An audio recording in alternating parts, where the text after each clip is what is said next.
यानंतर माननीय श्री अच्युत कर्वे यांनी संस्कृत व मराठी उच्चारशास्त्र यावर एक पुस्तक लिहिलेलं आहे.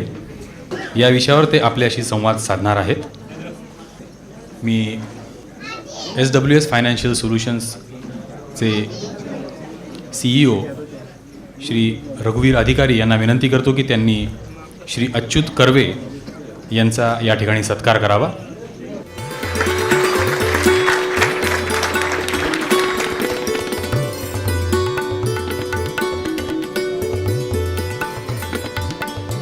यानंतर मी श्री अच्युत कर्वे यांना विनंती करतो की त्यांनी सर्व रसिक श्रोत्यांशी संवाद साधावा. नमस्कार.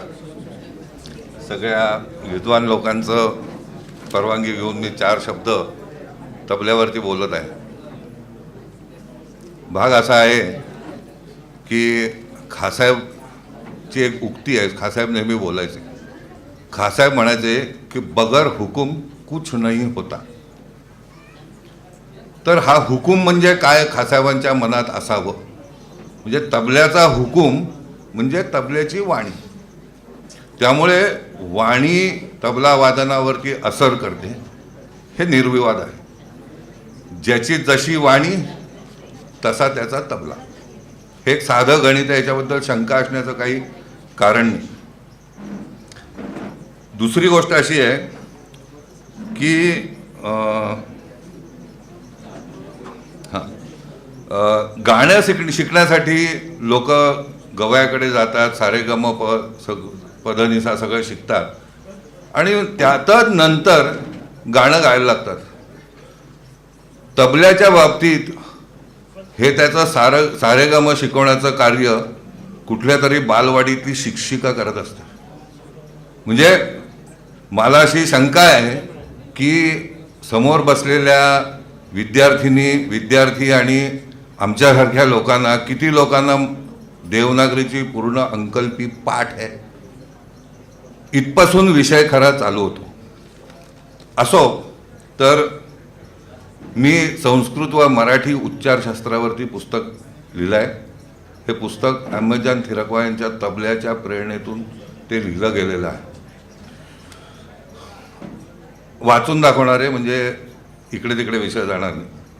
संस्कृत व मराठी उच्चारशास्त्र या पुस्तकाची ओळख करून देण्यासाठी मी आज तुमच्यासमोर बसलो आहे. वरवर जरी असे वाटले की संस्कृत व मराठी या भाषांचा तबल्याशी काय संबंध आहे, तरी हे आपण विसरता कामा नये की तबल्यातील साहित्य ह्याच भाषातील अक्षरांचा उपयोग करून बंदिस्त केलेले आहे.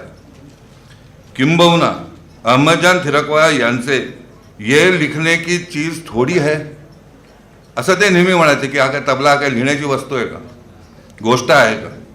तर या उक्तीला प्रत्युत्तर म्हणून हे पुस्तक लिहिले आहे. म्हणजे तबल्याचं साहित्याचं लेखन होऊ शकतं असा माझा ठाम विश्वास आहे. या पुस्तकात तबल्यातील साहित्याचे लेखन कसे करायला हवे, त्याचे लेखन अथवा पठण करताना कोणकोणत्या बाबी माहीत असायला हव्यात याचा उहापोह केला आहे.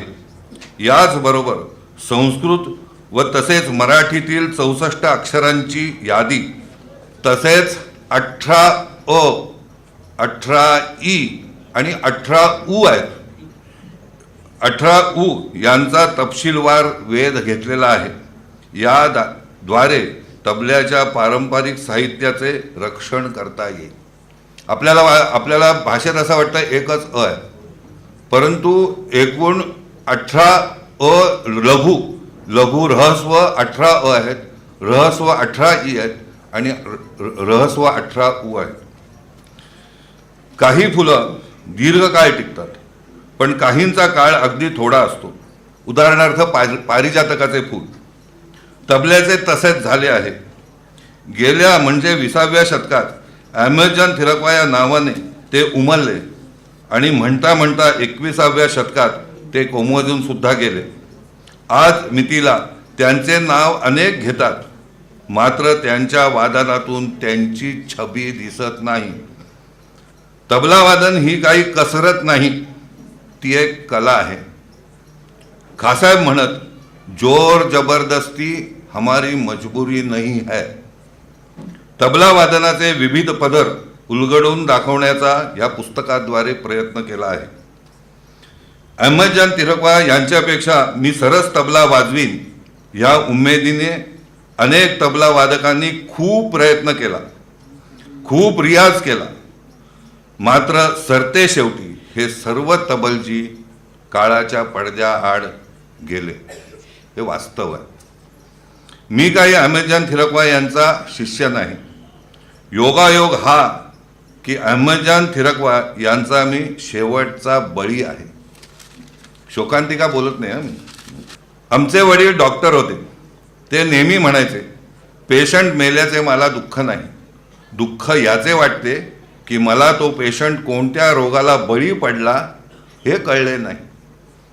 वैद्यकशास्त्रामध्ये रोग कोणता हा समजणे हे जेवढे महत्त्वाचे, तेवढे कलेसाठी कोणते गुण आवश्यक आहेत हे समजणे जरुरीचे असते. केवळ रियाज करून तबला वादनाची कला अवगत होणे अशक्य आहे. अहमदजान थिरकवा म्हणायचे, 100 बात बने तब एक बात बनी. याचा अर्थ असा, गुणी तबला वादक बनण्यासाठी फक्त अनेक गुण असणेच आवश्यक नाही, तर तो योगायोग ही आहे. सर्व तबला वादक अहमदजान थिरकवा यांचे नाव घेऊन कान पकडतात, मात्र त्यांच्या उस्तादाचे नाव घेत नाहीत. खासाहेबांना कोणी जर विचारले की तुमचे उस्ताद तबला कसे वाजवायचे, तर खासाहेब म्हणायचे, माझा तबला ऐकला नाही का? ते कसे वाजवायचे माझा तबला ऐकल्यावर कळत नाही का?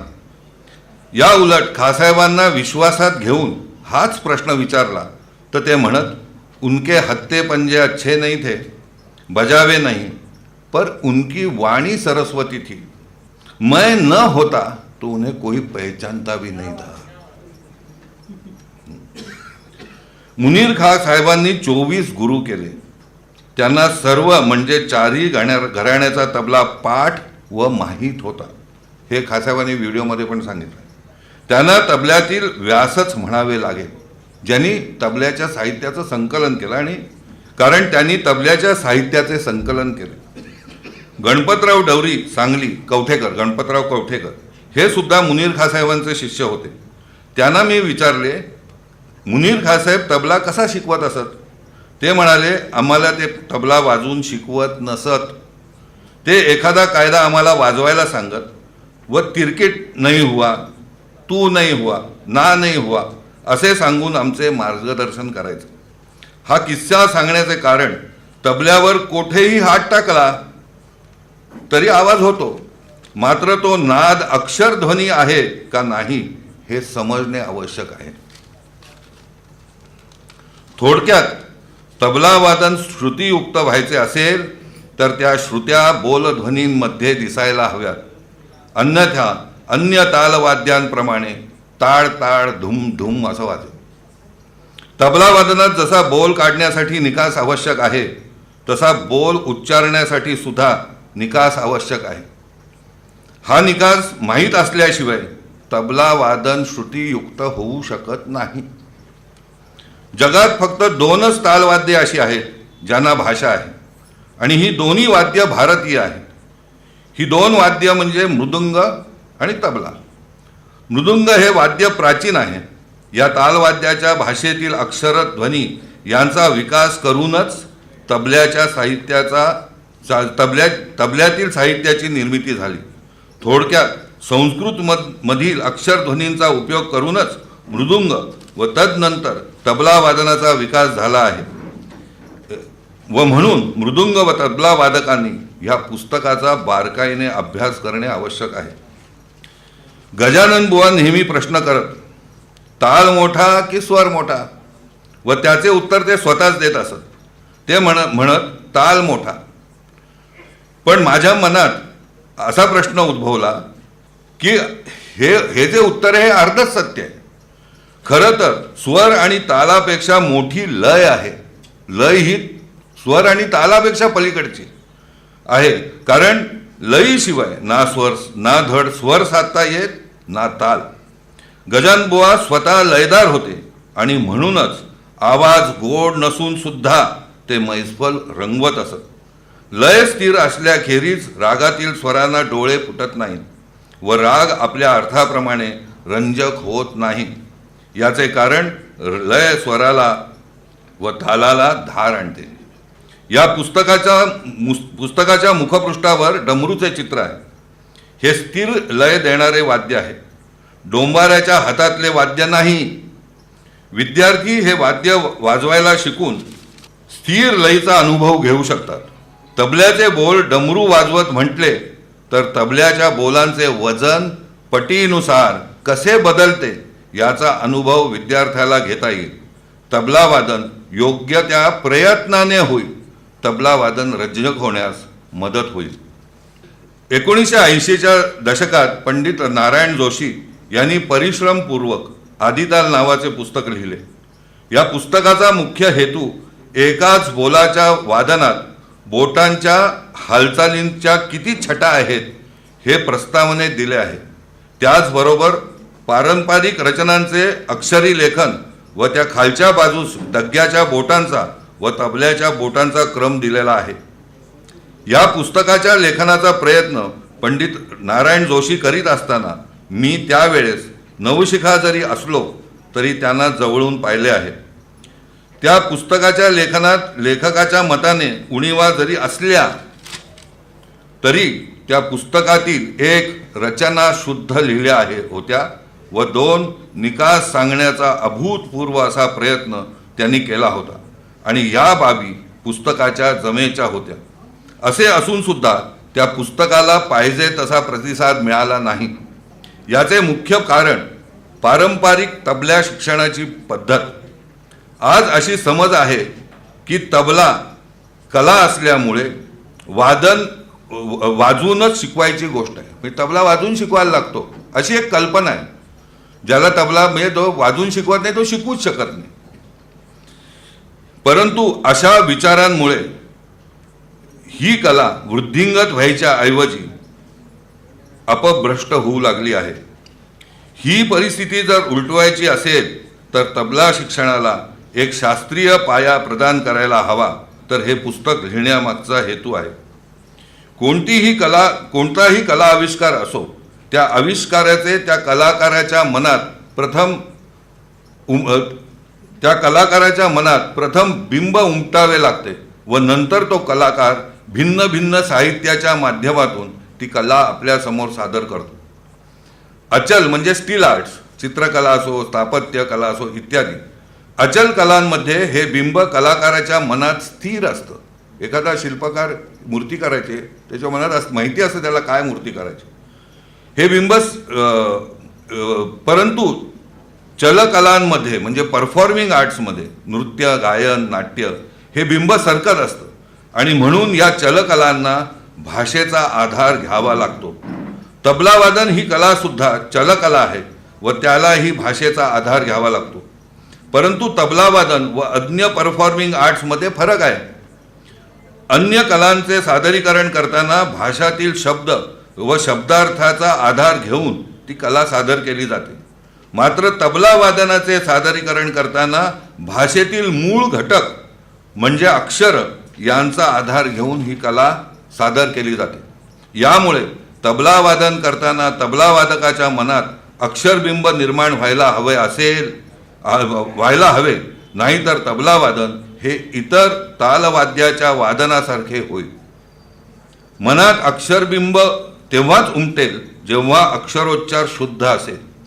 शुद्ध अक्षरोच्चार कसा असतो याचे विधिवत निरूपण या पुस्तकात केले आहे व म्हणून तबला वादन कला आत्मसात करायची असेल तर या पुस्तकाचा फक्त अभ्यासच नव्हे तर त्यातील मजकूर आत्मसात होणे आवश्यक आहे.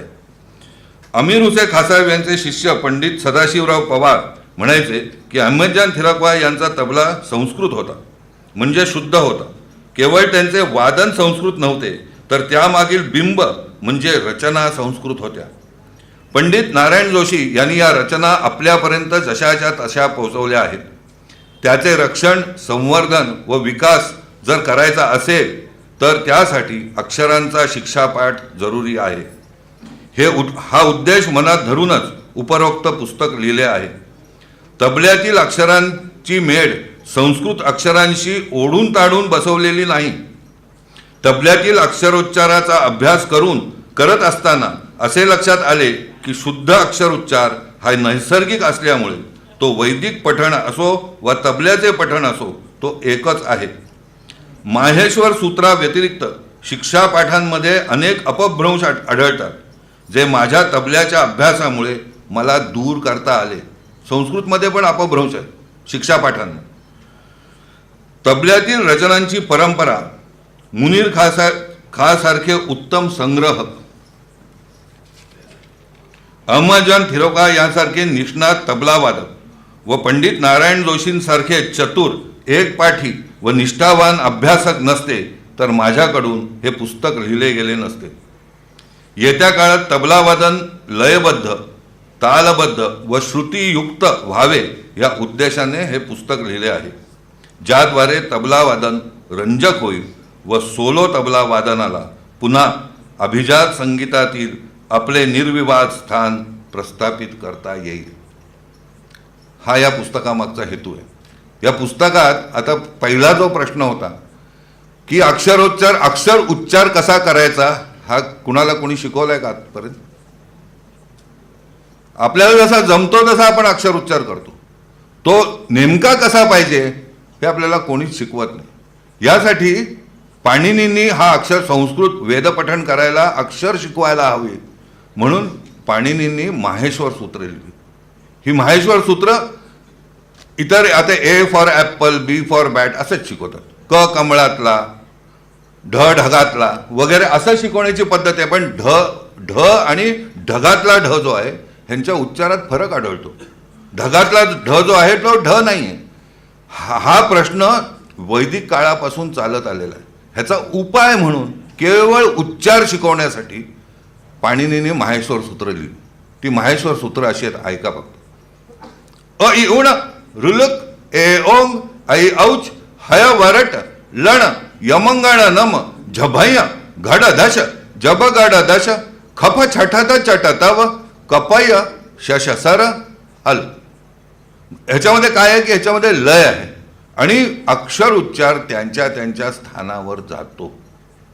अन्यथा काय होतं, आपण जेव्हा बोलतो तेव्हा कुणी मला सांगावं की त नक्की कुठून उच्चारला जातो, अ कसा उच्चारतो हे आपल्याला माहीतच नाही, म्हणजे आपल्याला कळतच नाही या तबल्याच्या अभ्यासातून. कारण तबल्यामध्ये काय आहे की आपण फक्त अक्षर उच्चार करतो, त्याला काय शब्दासारखा अर्थ नसतो ना. तक, धिट किंवा ना किंवा धा ह्याला काय अर्थ नाही आहे. त्यामुळे अभ्यास करताना फक्त धाकडे आपलं लक्ष असतं, त्याच्या उच्चाराकडे आपलं आपोआप लक्ष वळतं.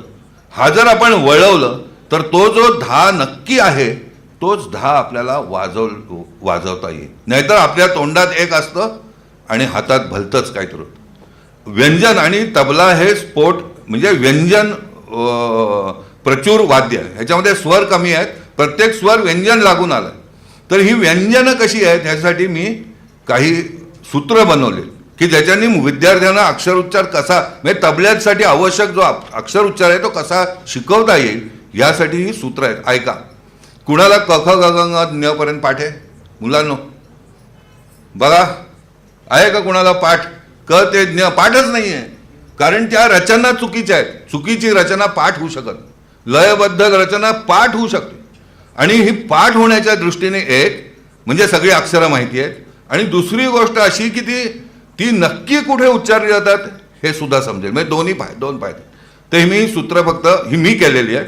अगोदर जी आहेत ती माहेश्वर सूत्र आहेत, ती पाणिनींनी केलेली होती. तर आपण क ख ग ग ङ च छ ज झ झ असं शिकवतो. मुलांना पाठ होत नाही, त्यांना नीट उच्चार करता येत नाही. त्याचा काय प्रॉब्लेम आहे, त्याचे काही सदोष आहेत. तर त्याचा निर्दोष करण्यासाठी एक उपाय आहे साधा. ऐका फक्त.